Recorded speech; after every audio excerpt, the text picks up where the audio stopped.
The Federalist Papers, number 11, The Utility of the Union in Respect to Commercial Relations and a Navy, by Alexander Hamilton. To the people of the state of New York. The importance of the Union, in a commercial light, is one of those points about which there is least room to entertain a difference of opinion, and which has, in fact, commanded the most general assent of men who have any acquaintance with the subject. This applies as well to our intercourse with foreign countries as with each other. There are appearances to authorize a supposition that the adventurous spirit, which distinguishes the commercial character of America, has already excited uneasy sensations in several of the maritime powers of Europe. They seem to be apprehensive of our too great interference in that carrying trade, which is the support of their navigation and the foundation of their naval strength. Those of them which have colonies in America look forward to what this country is capable of becoming with painful solicitude. They foresee the dangers that may threaten their American dominions from the neighborhood of states which have all the dispositions and would possess all the means requisite to the creation of a powerful marine. Impressions of this kind will naturally indicate the policy of fostering divisions among us and of depriving us, as far as possible, of an active commerce in our own bottoms. This would answer the threefold purpose of preventing our interference in their navigation, of monopolizing the profits of our trade, and of clipping the wings by which we might soar to a dangerous greatness. Did not prudence forbid the detail, it would not be difficult to trace, by facts, the workings of this policy to the cabinets of ministers. If we continue united, we may counteract a policy so unfriendly to our prosperity in a variety of ways.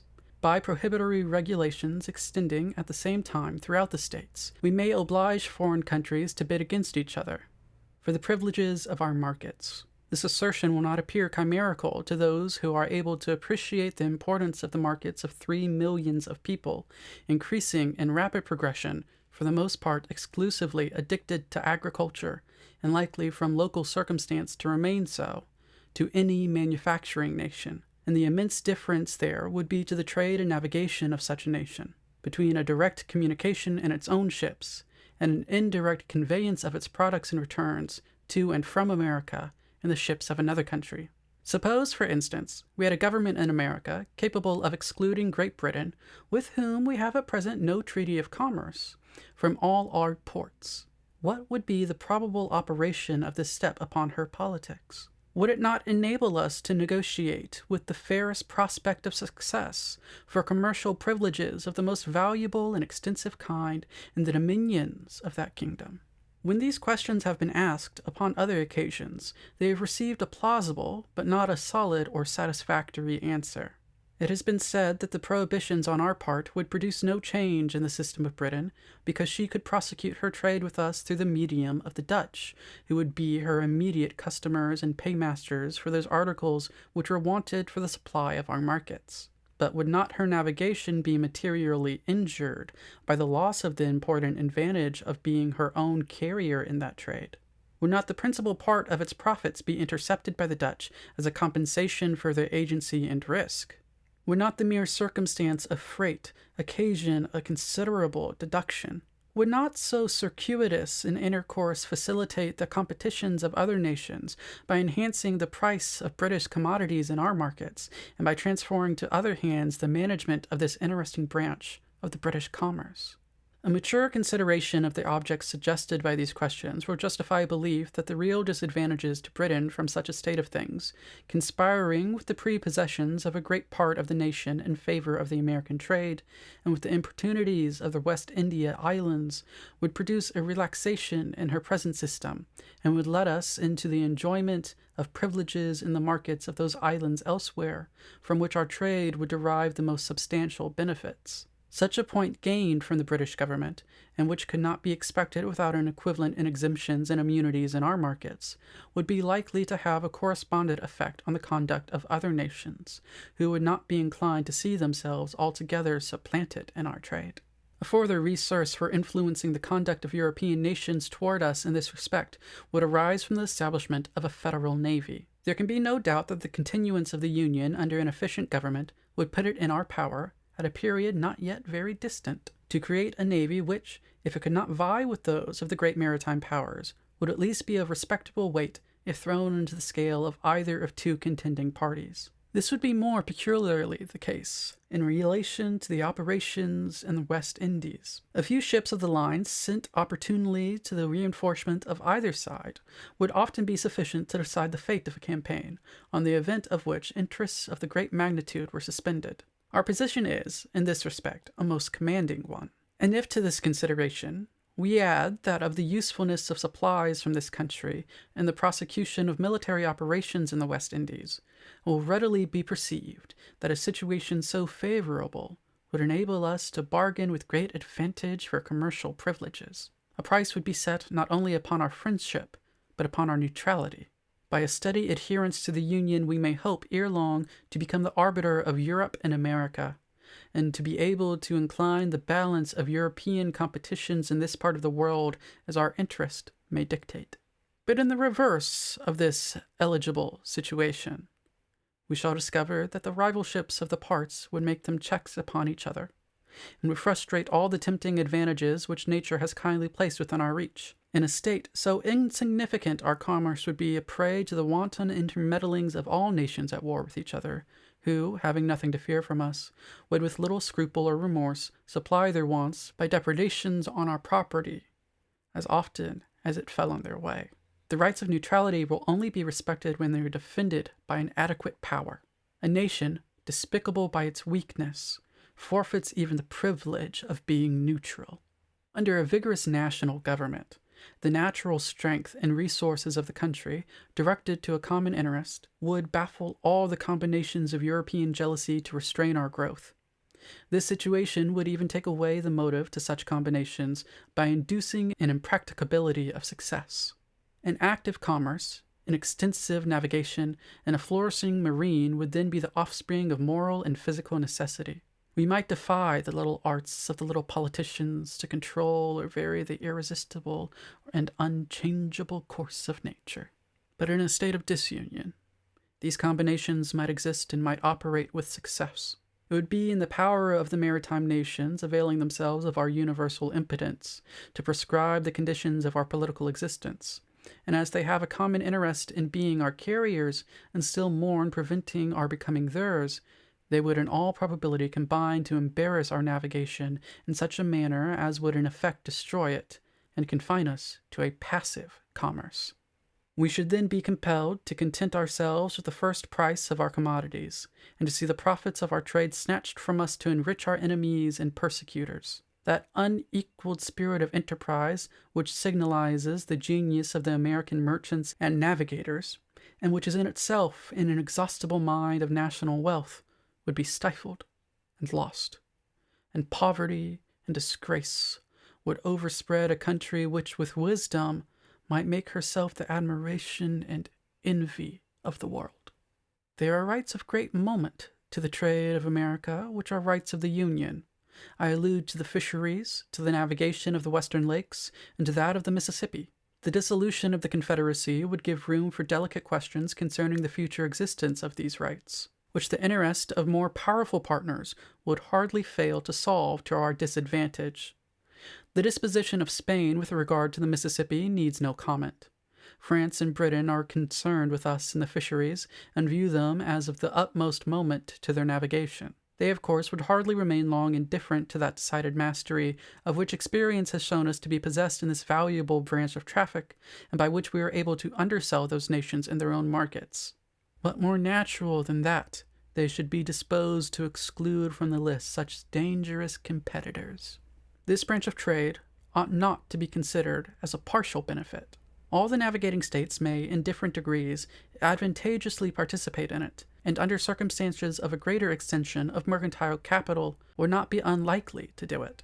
As a nursery of seamen, it now is, or when time shall have more nearly assimilated the principles of navigation in the several states, will become a universal resource. To the establishment of a navy, it must be indispensable. To this great national object, a navy, union will contribute in various ways. Every institution will grow and flourish in proportion to the quantity and extent of the means concerted towards its formation and support. A navy of the United States, as it would embrace the resources of all, is an object far less remote than a navy of any single state or partial confederacy, which would only embrace the resources of a single part. It happens indeed that different portions of Confederated America possess each some peculiar advantage for this essential establishment. The more southern states furnish in greater abundance certain kinds of naval stores, tar, pitch, and turpentine. Their wood for the construction of ships is also of a more solid and lasting texture. The difference in the duration of the ships of which the Navy might be composed, if chiefly constructed of southern wood, would be of signal importance, either in the view of naval strength or of national economy. Some of the southern and of the middle states yield a greater plenty of iron and of better quality. Seamen must chiefly be drawn from the northern hive. The necessity of naval protection to external or maritime commerce does not require particular elucidation, no more than the conduciveness of that species of commerce to the prosperity of a navy. An unrestrained intercourse between the states themselves will advance the trade of each by an interchange of their respective productions, not only for the supply of reciprocal wants at home, but for exportation to foreign markets. The veins of commerce in every part will be replenished, and will require additional motion and vigor from a free circulation of the commodities of every part. Commercial enterprise will have much greater scope from the diversity in the productions of different states. When the staple of one fails from a bad harvest or unproductive crop, it can call to its aid the staple of another. The variety, not less than the value, of products for exportation contributes to the activity of foreign commerce. It can be conducted upon much better terms with a large number of materials of a given value than with a small number of materials of the same value, arising from the competitions of trade and from the fluctuations of markets. Particular articles may be in great demand at certain periods and unsaleable at others. But if there be a variety of articles, it can scarcely happen that they should all be at one time in the latter predicament, and on this account the operations of the merchant would be less liable to any considerable obstruction or stagnation. The speculative trader will at once perceive the force of these observations, and will acknowledge that the aggregate balance of the commerce of the United States would bid fair to be much more favorable than that of the 13 states without union or with partial unions. It may perhaps be replied to this, that whether the states are united or disunited, there would still be an intimate intercourse between them which would answer the same ends. This intercourse would be fettered, interrupted, and narrowed by a multiplicity of causes, which in the course of these papers have been amply detailed. A unity of commercial as well as political interests can only result from a unity of government. There are other points of view in which this subject might be placed of a striking and animating kind, but they would lead us too far into the regions of futurity, and would involve topics not proper for a newspaper discussion. I shall briefly observe that our situation invites and our interests prompt us to aim at an ascendant in the system of American affairs.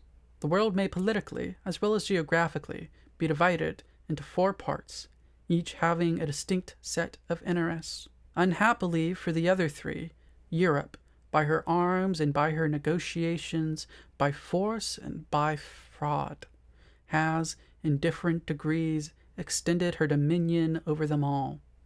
Africa, Asia, and America have successfully felt her domination. The superiority she has long maintained has tempted her to plume herself as the mistress of the world, and to consider the rest of mankind as created for her benefit.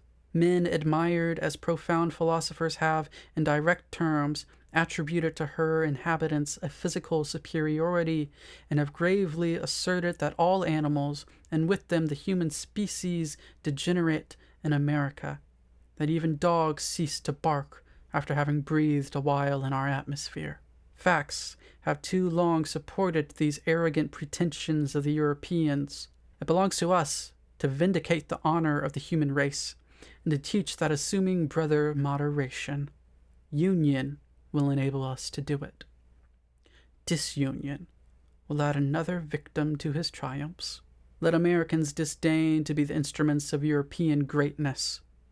Let the 13 states, bound together in a strict and indissoluble union, concur in erecting one great American system, superior to the control of all transatlantic force or influence, and able to dictate the terms of the connection between the old and the new world.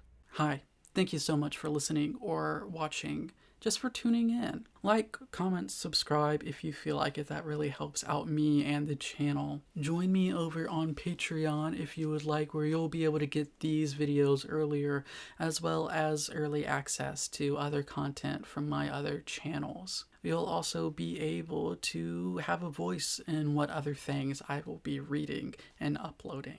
You can also pick up copies of my books, Butterfly Snuff and A Museum of Art and Eggs, 2 poetry collections, available wherever you get your ebooks and in paperback and hardback on Amazon. Thank you. I'll see you next time.